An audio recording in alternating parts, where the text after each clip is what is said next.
Claudia, my dearest sister.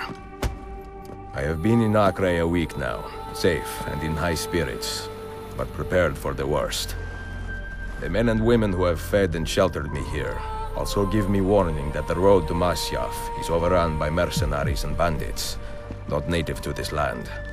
What this could mean, I dread to guess. When I first set out from Roma 10 months ago, I did so with a single purpose: to discover what our father did not. In a letter written the year before my birth, he makes mention of a library hidden beneath the stones of Masyaf Castle. A sanctum full of invaluable wisdom. So what will I find when I arrive there? Who will greet me? A host of eager Templars, as I fear most strongly. Or nothing but the whistling of a cold and lonely wind. Masyaf has not been home to the assassins for almost 300 years now.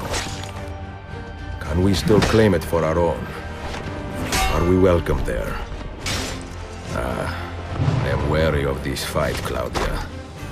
Not because I am tired, but because our struggle seems to move in one direction only, towards chaos.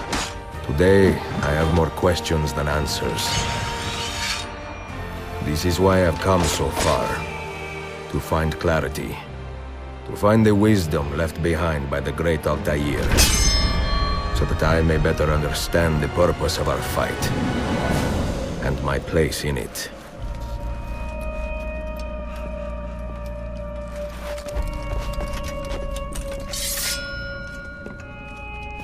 Should anything happen to me, Claudia, should my skills fail me, or my ambition lead me astray, do not seek retribution or revenge in my memory, but fight to continue the search for truth, so that all may benefit. My story is one of many thousands, and the world will not suffer if it ends too soon.